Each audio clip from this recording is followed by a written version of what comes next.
Good morning, students. Welcome back to the class of chemistry. I hope you had a great experience giving your online exam for the very first time. Now we will focus on the rest of the topics of lesson 3, and the name of the lesson is atoms and molecules. If you remember, we were discussing laws of chemical combination. These laws are also called experimental laws, and the very first theory of chemistry, that is Dalton's theory, is based on these laws only. And I told you there are total 5 laws, but in class 9th only 2 laws are given. That means 2 laws are there in your course. First is law of conservation of mass, which is also called law of conservation of matter, and the second law is law of constant proportions. In previous classes, we have discussed law of conservation of mass. In today's class, we will discuss second law of chemical combination, that is law of constant proportion. Constant. The synonyms for this word are fixed, definite, etc. Therefore, this law is also called law of fixed proportions or law of definite proportions. This law was proposed by a French chemist, Joseph Proust. When we write, this is Joseph, and when we write, so this you will read as Proust, but basically this is a French name, so this is pronounced as Proust. So the name of the scientist is Joseph Proust. Therefore, this law is also called Proust law. In your NCERT textbook, it is written that Lavoisier with some other scientists have proposed this law, right? But the main scientist in that team was Joseph Proust, and the credit for stating this law goes to Joseph Proust only. He proposed this law in 1779, right? Law क्या है, let's understand this. जब भी कोई law होता है science में, तो as it is हम लिखते हैं, लैंग्वेज को बहुत ज़्यादा चेंज नहीं करते हैं. और लॉ की लैंग्वेज क्या है कि a chemical compound always contains same elements and their proportion by mass is always definite. ये तो हो गया लॉ. अब इसका मतलब क्या है? केमिस्ट्री में हमारे पास बहुत सारे केमिकल कंपाउंड्स हैं. अगर हम कुछ एग्जाम्पल्स ले लें तो वी कैन से वाटर, जिसका फॉर्मूला होता है H2O, कार्बन डाइऑक्साइड जिसका फॉर्मूला है CO2, या फिर अमोनिया गैस जिसका फॉर्मूला है NH3. ठीक है, तो लॉ की फर्स्ट लाइन देखते हैं फिर से. अ chemical compound, for example water, carbon dioxide, NH3. ठीक है, ऑलवेज कंटेन्स सेम एलिमेंट्स, यानी जब भी वाटर का फॉर्मेशन होगा, एक केमिकल कंपाउंड वाटर का फॉर्मेशन होगा, तो उसमें हमेशा सेम एलिमेंट्स, यानी कि 2 एटम्स हाइड्रोजन के और 1 एटम ऑक्सीजन का, या फिर ये कहें कि जो एलिमेंट्स इसमें इन्वॉल्व हैं वो है हाइड्रोजन और ऑक्सीजन. तो जब भी वाटर का फॉर्मेशन होगा, हमेशा जो उसमें एलिमेंट्स इन्वॉल्व हैं वो हाइड्रोजन और ऑक्सीजन होंगे. सिमिलरली जब भी कार्बन डाइऑक्साइड का फॉर्मेशन होगा, तो जो एलिमेंट्स इन्वॉल्व हैं वो कार्बन और ऑक्सीजन होंगे, और अमोनिया के लिए वो एलिमेंट्स हो जाएंगे नाइट्रोजन और हाइड्रोजन. ठीक है, तो एक केमिकल कंपाउंड बन रहा है तो उसमें हमेशा सेम एलिमेंट्स इन्वॉल्व होंगे, वही एलिमेंट से ही वो कंपाउंड बनेगा. अगर एलिमेंट्स चेंज होंगे तो कंपाउंड चेंज हो जाएगा. और साथ ही साथ जो एलिमेंट्स उसमें इन्वॉल्व हैं, यानी केमिकल कंपाउंड के फॉर्मेशन में इन्वॉल्व हैं, उनका जो प्रोपोर्शन होगा, ठीक है, और प्रोपोर्शन कैसे? प्रोपोर्शन बाय मास, यानी हम मास के हिसाब से, हर एटम का पीरियोडिक टेबल में कुछ ना कुछ मास है जिसको हम एटॉमिक मास कहते हैं. ठीक है, तो उनका प्रोपोर्शन बाय मास जो है वो हमेशा फिक्स रहेगा, वो चेंज नहीं होगा. अगर प्रोपोर्शन चेंज हो जाता है, प्रोपोर्शन बाय मास चेंज हो जाता है, तो कंपाउंड ही चेंज हो जाएगा. तब फिर वो पर्टिकुलर कंपाउंड नहीं बनेगा, कुछ और कंपाउंड बनेगा.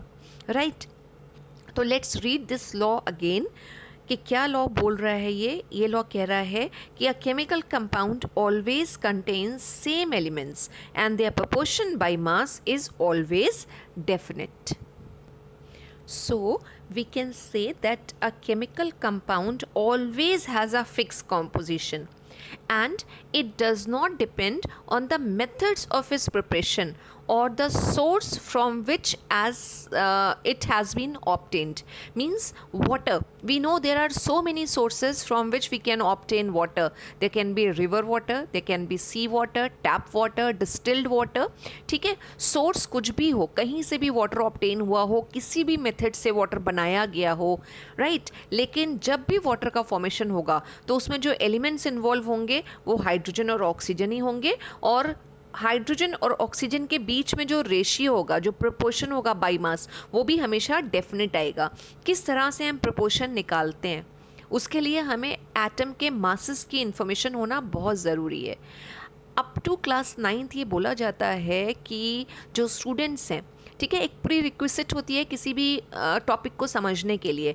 तो केमिस्ट्री को समझने के लिए आपको जो पीरियोडिक टेबल के फर्स्ट 30 एलिमेंट हैं, यानी हाइड्रोजन से स्टार्ट करके, हाइड्रोजन का एटॉमिक नंबर 1 होता है, वहाँ से स्टार्ट करके जिंक जिसका एटॉमिक नंबर 30 होता है, वहाँ तक सारे एलिमेंट्स के नाम, सिंबल, एटॉमिक नंबर और एटॉमिक मासेस की इंफॉर्मेशन आपको होनी चाहिए। ठीक है, अगर इतनी इन्फॉर्मेशन है तो बहुत सारी चीज़ें आप केमिस्ट्री में ईजिली समझ जाएंगे। अब हमें यहाँ पे प्रोपोर्शन बाय मास निकालना है।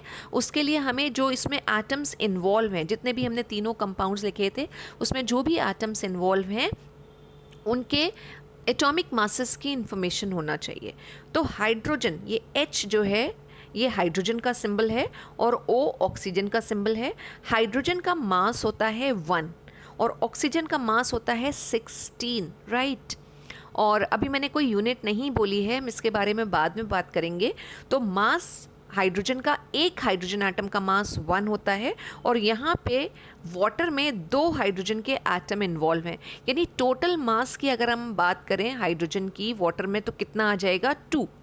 आई होप समझ गए होंगे। एक एटम का मास 1 तो 2 एटम का मास कितना हो जाएगा 2। हम रेशियो निकाल रहे हैं तो हमने ये सिंबल बना दिया। और ऑक्सीजन का मास है 16, ठीक है। हम नंबर ऑफ एटम से मास को मल्टीप्लाई करते हैं। यहाँ पे ऑक्सीजन का सिर्फ एक ही एटम है तो यहाँ पे जो नंबर आएगा वो होगा 16। फिर हम इस रेशियो को सिंप्लीफाई करते हैं और सिंप्लीफाई करने के लिए हम एक हाईएस्ट कॉमन फैक्टर से, एक ऐसा नंबर जिससे ये दोनों नंबर डिवाइड हो रहे हो या डिविजिबल हो, वो हाईएस्ट नंबर लेके, हाईएस्ट कॉमन फैक्टर लेके हम इसको सिंप्लीफाई कर लेंगे। तो यहाँ पे तो नंबर 2 ही है, इससे बड़ा तो कोई नंबर हम लेंगे ही नहीं। तो ये क्या हो जाएगा 2 1 2 और 2 8 16, यानी जो रेशियो आ रहा है वो आ रहा है 1:8 का। किसके किसके बीच में? हाइड्रोजन और ऑक्सीजन के बीच में। और किस मॉलिक्यूल में या किस केमिकल कंपाउंड में? तो वाटर में। यानी जब भी वाटर का फॉर्मेशन होगा हमेशा हाइड्रोजन और ऑक्सीजन का जो प्रपोर्शन होगा बाई मास हो 1:8 का होगा। अगर ये रेशियो चेंज हुआ तो compound will get change, water will not form, some other compound will get form, right. तो रेशियो हमेशा हाइड्रोजन और ऑक्सीजन में 1:8 का होगा। Same way we will find out the ratio by mass or proportion by mass in carbon dioxide. This C is a symbol for carbon and again O is for oxygen. The mass of carbon is 12. Only one atom of carbon is there, therefore 1:12, यानी कि यहाँ पे 12 आएगा। And the mass of oxygen I told you is 16. And in case of carbon dioxide 2 atoms of oxygen are there. You can see O2 लिखा हुआ है, it means 2 atoms of oxygen are there. तो 16 will be multiplied by 2, यानी कि number of atoms. तो the total mass of oxygen in carbon dioxide will become 32. अब now we will simplify this ratio. 12:32 ना बोल के हम इसको थोड़ा सा सिंप्लीफाई करके बोलेंगे, और जिस नंबर से इसको हम डिवाइड कर सकते हैं दैट नंबर इज़ 4। तो 4 से अगर हम डिवाइड करेंगे तो 4 3 12 और 4 8 32। इसके बाद ये और डिवाइड नहीं होगा या सिंप्लीफाई नहीं होगा। तो कार्बन डाइऑक्साइड में कार्बन और ऑक्सीजन के बीच में जो रेशियो आ रहा है that is of 3:8, whereas in water this ratio is 1:8 by mass. यानी हाइड्रोजन और ऑक्सीजन का जब भी फॉर्मेशन होगा रेशियो 1:8 का ही रहेगा और कार्बन डाइऑक्साइड के केस में 3:8 का रहेगा। तो आई होप ये बात आपको समझ में आ गई होगी कि हम कैसे सिंप्लीफाई करते हैं। एक नंबर हाईएस्ट कॉमन फैक्टर लेके उससे डिवाइड कर रहे हैं। इस केस में हमने 4 से किया था, तो 4 3 12 और 4 8 32। तो जो सिंपल रेशियो निकल के आया कार्बन और ऑक्सीजन के बीच में दैट इज 3:8 का रेशियो है। और जब भी कार्बन डाइऑक्साइड का फॉर्मेशन होगा हमेशा कार्बन और ऑक्सीजन ही इन्वॉल्व होंगे और रेशियो 3:8 का ही होगा। अब कार्बन का एक और ऑक्साइड भी बनता है कार्बन मोनोऑक्साइड, जिसका फॉर्मूला होता है CO। ठीक है, this is carbon dioxide. 2 oxygen लगे हुए हैं इसलिए हम इसको बोल रहे हैं carbon dioxide. And here only 1 oxygen atom is present, तो दिस इज कार्बन मोनोऑक्साइड। अब कार्बन मोनोऑक्साइड के फॉर्मेशन हो रहा है तो एक कार्बन का एटम एक ऑक्सीजन का एटम इन्वॉल्व है। और अगर हम रेशियो बाय मास की बात करें तो कितना हो जाएगा 12:16। और अब जब हम इसको सिंप्लीफाई करेंगे तो ये 4 से डिवाइड हो जाएगा, 4 3 12 और 4 4 16, 3:4 का रेशियो आ रहा है। It means whenever carbon and oxygen combines in a ratio of 3:4, carbon monoxide is formed. But whenever this you can see यहाँ पे 4 है और यहाँ पे 8 है, तो whenever carbon and oxygen combines in a ratio of 3:8 carbon dioxide is formed. तो बहुत ही सिंपल सा लॉ है। आई होप एग्जाम्पल से आपको क्लियर भी हो गया होगा कि एक केमिकल कंपाउंड के फॉर्मेशन में हमेशा सेम एलिमेंट इन्वॉल्व होते हैं और उनका रेशियो बाय मास हमेशा फिक्स्ड रहता है, या प्रोपोर्शन बाय मास इस हमेशा फिक्स रहता है। That is why this law is called law of fixed proportion, यानी जो प्रोपोर्शन आएगा एलिमेंट्स का वो हमेशा फिक्स होगा। Let's quickly see this ratio in ammonia NH3. 1 atom of nitrogen whereas 3 atoms of hydrogen are involved in the formation of ammonia, which is a gas, actually ammonia gas. Now we should know the atomic mass of nitrogen, which is actually 14. So 14 is the mass of nitrogen, whereas hydrogen ka mass is 1 and there are 3 atoms of hydrogen, so the total mass in the compound will be 3. Right, so the ratio is 14:3. Can we simplify this? Is there any number through which we can divide both the numbers? I don't think so there is any number. So that means the ratio of nitrogen and hydrogen in the formation of ammonia is always of 14:3, यानी हमेशा यही ratio आएगा। तो इससे एक चीज़ और क्या निकली कि अगर सिंप्लीफाई नहीं हो रहा है तो कोई बात नहीं, आप सिंप्लीफाई मत करिए। सिंप्लीफाई हम तभी करते हैं जब डिवाइड हो रहा हो, सिंप्लीफिकेशन पॉसिबल हो। But in case of ammonia you can see this simplification is not possible because there is no number, या 3 के टेबल में 14 नहीं आता है तो सिंप्लीफाई नहीं हो पाएगा। राइट, तो हम इसको ऐसे ही रहने देंगे एंड वी विल से कि whenever ammonia formed nitrogen and hydrogen combines in the ratio of 14:3 by mass. Right, so I hope this law is clear to you. Who proposed this law? Joseph Proust proposed this law, and one line का बहुत ही easy सा law है जो हमेशा ये बताता है या ये बताता है कि एक केमिकल कंपाउंड का फॉर्मेशन हमेशा सेम एलिमेंट से ही होगा और जो एलिमेंट्स के बीच में रेशियो आएगा वो हमेशा फिक्स होगा या डेफिनेट होगा। ठीक है, लॉ के बाद लॉ के लिमिटेशन की बात करते हैं। फर्स्ट लॉ के साथ भी हमने उसकी लिमिटेशन या उसके ड्रॉबैक को डिस्कस किया था और यहाँ पे भी इस लॉ के साथ कुछ लिमिटेशंस हैं। जैसे जो पीरियोडिक टेबल में एलिमेंट्स हैं, ठीक है, उनके आइसोटोप्स प्रेजेंट होते हैं। आइसोटोप्स, अब ये आपके लिए नया वर्ड है आइसोटोप्स। तो आइसोटोप्स क्या हैं, तो उसकी डेफिनेशन हम पहले देख लेते हैं कि elements having same atomic number but different atomic masses are called isotopes. I just write it for you. Elements having, atoms of elements having same atomic number but different atomic masses are called isotopes. ठीक है, और आपकी information के लिए बता दें कि periodic table में ऑलमोस्ट सभी एलिमेंट्स अपने आइसोटोप शो करते हैं, सभी एलिमेंट्स के आइसोटोप्स मिलेंगे, यानी एटॉमिक नंबर तो उनका सेम होगा लेकिन एटॉमिक मासेस अलग अलग हो जाएंगे। अगर आपको याद हो लास्ट क्लास में भी मैंने जब आपको law of conservation of mass बताया था तो उसमें मैंने सोलर एनर्जी और सन की बात करी थी और बताया था कि सन पे किस तरह के हाइड्रोजन के आइसोटोप्स मिलते हैं, तो वहाँ पे ड्यूटेरियम और ट्रीटियम की बात हुई थी। ठीक है, और उस क्लास में मैंने आपको बताया था कि हाइड्रोजन के 3 आइसोटोप्स होते हैं, प्रोटियम जिसको हम लिखते हैं 1H1, deuterium 1H2 and tritium 1H3। ये तरीका होता है और यही इसी तरीके से हम इसको पढ़ते हैं। देखिए पढ़ने का क्या, रीडिंग करने का क्या तरीका है, 1H सिंबल और 1। इसमें ये जो वाला 1 है ये एटॉमिक नंबर को रिप्रेजेंट करता है जिसके लिए सिंबल यूज़ होता है Z। ठीक है, और ये जो ऊपर 1 है ये एटॉमिक मास को रिप्रेजेंट करता है जिसके लिए सिंबल यूज़ होता है A। और ये जो बीच में लिखा हुआ है ये एलिमेंट का खुद का सिंबल है, सिंबल ऑफ एलिमेंट। ठीक, सिंबल ऑफ एलिमेंट। तो अब 1H3 में अगर हम बात करें, हम इसको किस तरह रीड कर रहे हैं, 1H3, ये नीचे से ऊपर की तरफ। तो हाइड्रोजन का एटॉमिक नंबर तो 1 है, इस आइसोटोप का भी हाइड्रोजन का एटॉमिक नंबर तो 1 आ रहा है इस आइसोटोप में, लेकिन जो मास है वो चेंज हो गया है, वो मास आ रहा है 3। ठीक है, तो पीरियोडिक टेबल में ऑलमोस्ट सभी एलिमेंट्स के आइसोटोप्स हमें देखने को मिलते हैं। अब हमने जैसे अभी कहा कि जब भी वाटर का फॉर्मेशन होता है, वाटर जिसका सिंबल क्या है, H2O, जब भी इसका फॉर्मेशन होता है तो हाइड्रोजन और ऑक्सीजन के बीच में जो रेशियो होता है वो 1:8 का रेशियो आता है। लेकिन ये तब बात करी थी हमने जब हम यहाँ पे हाइड्रोजन का एटॉमिक मास कितना लेके चल रहे थे, 1। राइट, अब यही सपोज वाटर का फॉर्मेशन हुआ हो और हाइड्रोजन का ये आइसोटोप इन्वॉल्व हुआ हो, 1H2 इन्वॉल्व हुआ हो, यानी जो हाइड्रोजन हम ले रहे हैं उसका मास 2 आ रहा है। तो अगर मास 2 आ रहा होगा तो रेशियो कितना हो जाएगा, एक हाइड्रोजन एटम का मास 2, 2 हाइड्रोजन के एटम है तो वो हो जाएगा 4, और ऑक्सीजन का मास कितना, 16।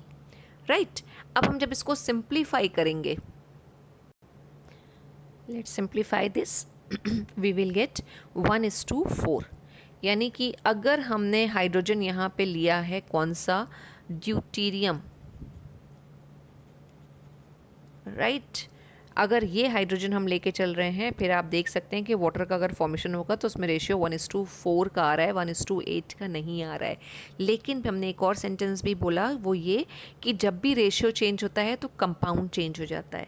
ठीक है, तो अगर इस केस में हमने हाइड्रोजन चेंज किया है और रेशियो चेंज हो रहा है तो यहाँ कंपाउंड भी जो है वो भी चेंज हो जाएगा। इस केस में जो वाटर बन के आता है, this water is called heavy water, ये ऑर्डिनरी वाटर नहीं है। ठीक है, दिस इज हैवी वाटर, और इस केस में जो वाटर बनेगा that is ordinary water, ordinary water.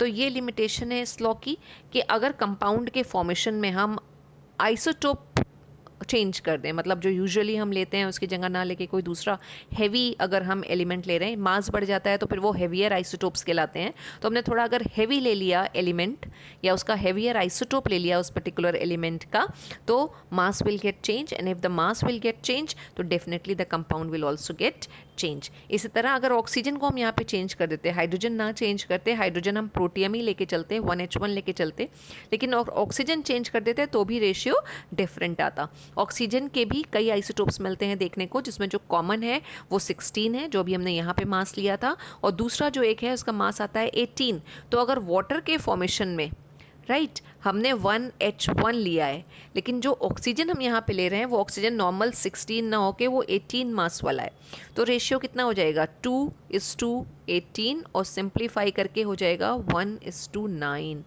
तो 1:9 आएगा। तो एलिमेंट का आइसोटोप चेंज करने से यू कैन सी वो रेशियो नहीं आ रहा है, वो फिक्स रेशियो नहीं आ रहा है।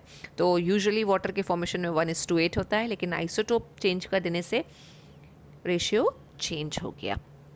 सेम वे एक और लिमिटेशन की हम बात कर सकते हैं, जिस तरह से हमने आइसोटोप्स की बात करी है, आप आगे जाके पढ़ेंगे कि जो ऑर्गेनिक कंपाउंड हैं उनमें एक फिनोमेना देखने को मिलता है दैट इज़ कॉल्ड आइसोमेरिज्म, और ऑर्गेनिक कंपाउंड के आइसोमर्स भी मिलते हैं। ठीक है, ये सब एक्स्ट्रा चीज़ें हैं जो मैंने आपको बता दी हैं, जो आपको हेल्प करेंगी आपके बेस को और स्ट्रॉन्ग बनाने में। तो ऑर्गेनिक कंपाउंड में हमें आइसोमर्स देखने को मिलते हैं। अब आइसोमर क्या है, एक वर्ड तो अभी हमने सीखा आइसोटोप। आइसोमर्स क्या है, तो आइसोमर्स को हम बोलते हैं ऐसे कंपाउंड्स, ऑर्गेनिक कंपाउंड्स जिनका केमिकल फॉर्मूला तो सेम आ रहा है,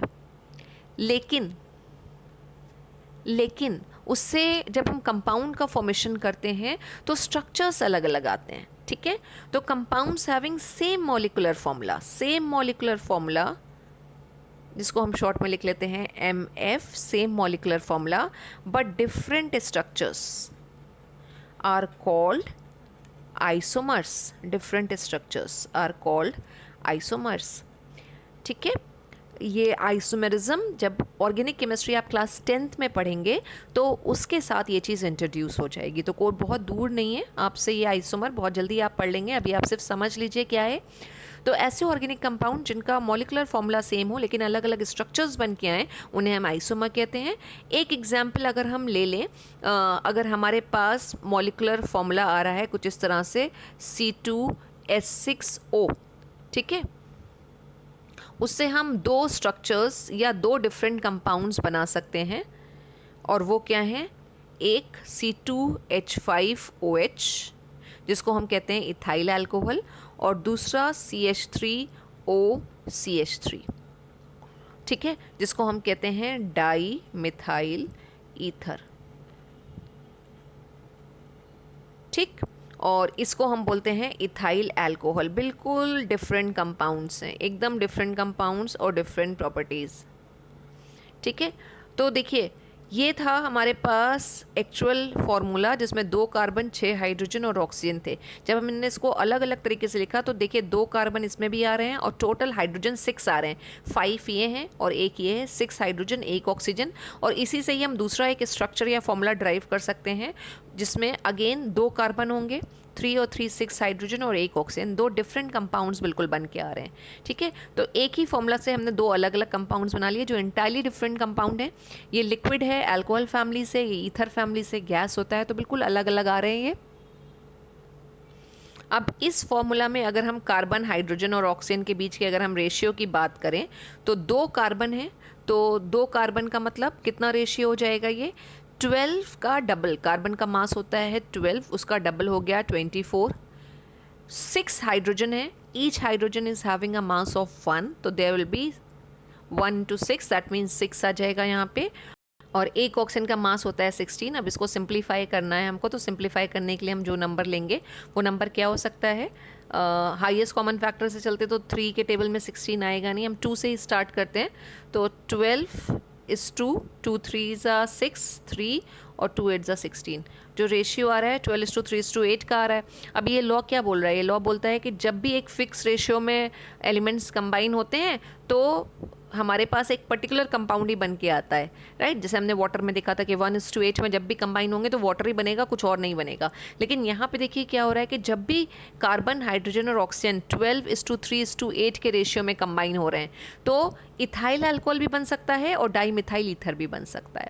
तो इसको हम एक तरह से लिमिटेशन बोल सकते हैं कि लॉ यहाँ पे फेल हो रहा है, चीज़ को एक्सप्लेन नहीं कर पा रहा है, लेकिन उसका भी अपने आप में एक लॉजिक और एक रीज़न है। वो रीज़न यही है कि ऑर्गेनिक कंपाउंड जो होते हैं वो आइसोमेरिज्म का फिनोमिना शो करते हैं, जिसको हम बाद में डिटेल में पढ़ेंगे। Just because of this isomerism only ये चीज़ ऑब्जर्व होती है और ऑर्गेनिक कंपाउंड में ही ऑब्जर्व होती है। ऑर्गेनिक कंपाउंड्स में ही आपको आइसोमेरिज्म का फिनोमिना देखने को मिलेगा, ठीक है। बट इस लॉ के साथ ये चीज़ एक्सप्लेन नहीं हो पा रही है।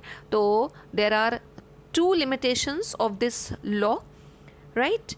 You do not need to memorize the limitations, but you should know the law because law is there in your course, बहुत अच्छे से दे रखा है। तो किसने प्रपोज करने के साथ साथ लॉ की लैंग्वेज क्या है और लॉ को समझना बहुत ज़रूरी है, क्योंकि आगे की चीज़ें या जो नेक्स्ट हम क्लास में डाल्टन्स एटॉमिक थ्योरी पढ़ेंगे वो इन्हीं लॉज पर ही बेस्ड है। तो आई होप दोनों लॉज आपको क्लियर हो गए होंगे, right. Now let's apply this concept on some of the problems of NCERT. This is problem number 2 of NCERT exercises.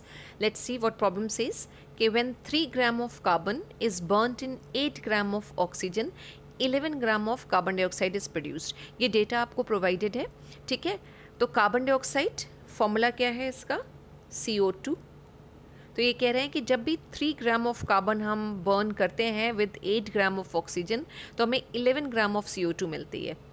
ये हो गया हमारे पास एक सेट डेटा का। अब what mass of carbon dioxide will be formed when 3 gram of carbon dioxide is burnt in 50 gram of oxygen, and which law of chemical combination will govern your answer। दो ही law हमने पढ़े, ठीक है। Law of conservation of mass वो तो यहाँ पे आना ही नहीं है, ठीक है। बचा कौन सा? लॉ ऑफ कांस्टेंट प्रोपोर्शन, तो वही लॉ ही होगा, लेकिन कैसे हमें उसी को ही समझना है। तो कार्बन डाइऑक्साइड में अभी हमने रेशियो निकाला था बाई मास। क्या रेशियो आ रहा था अगर आपको याद हो तो 3:8 का आ रहा था। फिर से करके देख लेते हैं। कार्बन का मास 12 और 2 ऑक्सीजन के एटम हैं और ऑक्सीजन का मास होता है 16, तो 32। जब हम इसको सिंप्लीफाई करते हैं तो सिंप्लीफाई करके हमारे पास जो रेशियो आता है वो आता है 3:8 का। यानी जब भी 3 पार्ट कार्बन, या ये कहें कि 3 part carbon 8 part of oxygen के साथ रिएक्ट करेगा तो हमारे पास कार्बन डाइऑक्साइड बन के आएगी। अब वो चीज़ आपको यहाँ जो पहला सेट दे रखा था डेटा का उसमें यही दे रखा था 3 gram of carbon is burnt in 8 gram of oxygen, तो 11 gram of carbon dioxide is produced. तो जब भी 3 ग्राम कार्बन और 8 ग्राम ऑक्सीजन बाई मास आपस में रिएक्ट कर रहे हैं तो हमें जो CO2 मिल रही है वो मिल रही है 11 ग्राम, राइट। अब यही दूसरे सेट में क्या दे रखा है कि सेम मास है कार्बन का, 3 ग्राम मास है, तो कितनी कार्बन डाइऑक्साइड मिलेगी? उतनी ही मिलेगी, 11 ग्राम ही मिलेगी। भले ही हमने ऑक्सीजन ले रखी है, उसका एक्स्ट्रा अमाउंट ले रखा है 50 ग्राम जो हमने यहाँ पे ऑक्सीजन ले रखा है उसमें से सिर्फ 8 ग्राम ऑफ ऑक्सीजन, राइट। जब दोनों कंबाइन करेंगे तो 11 ग्राम ही CO2 मिलनी है। 50 ग्राम अगर हमने ले भी रखा है तो वो जो एक्स्ट्रा बचेगा हमारा, यानी कि 50 माइनस 8 अगर हम कर दें, 42 ग्राम ऑक्सीजन जो है वो हमारी अनरिएक्टेड रह जाएगी, राइट। तो पहले भी क्वेश्चन का आंसर मिल गया। What mass of carbon dioxide will be formed when 3 gram of carbon dioxide is burned in 50 gram of oxygen, तो इसका आंसर क्या आ जाएगा हमारा? So we can say that since carbon and oxygen combine in fixed proportion of 3:8 by mass to produce 11 gram of carbon dioxide, therefore the same mass of carbon dioxide will be obtained even if we burn 3 gram of oxygen in 50 gram of oxygen, right? So the extra oxygen will remain unreacted। तो answer इस आपको किस तरह से लिखना है कि पहला कि when 3 ग्राम, जो पहले वाला आपसे क्वेश्चन पूछा गया है वहीं से ही आपको लैंग्वेज लेनी है कि when 3 gram of carbon is burned in 50 gram of oxygen, 50 gram of oxygen, right, तो 11 gram of CO2 is produced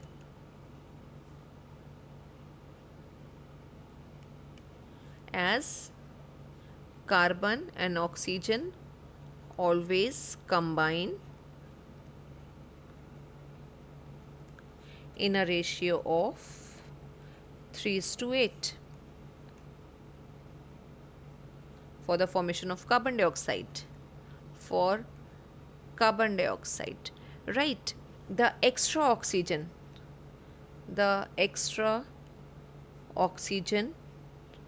और एक्स्ट्रा ऑक्सीजन हम कैसे निकालेंगे? 50 ग्राम हमें दे रखी है, उसमें से 8 ग्राम ही रिएक्ट कर रही है, तो 42 gram the extra oxygen remain unreacted, right. और सेकेंड पार्ट क्या है क्वेश्चन का कि which law of chemical combination will govern your answer, तो कौन सा लॉ हो रहा है?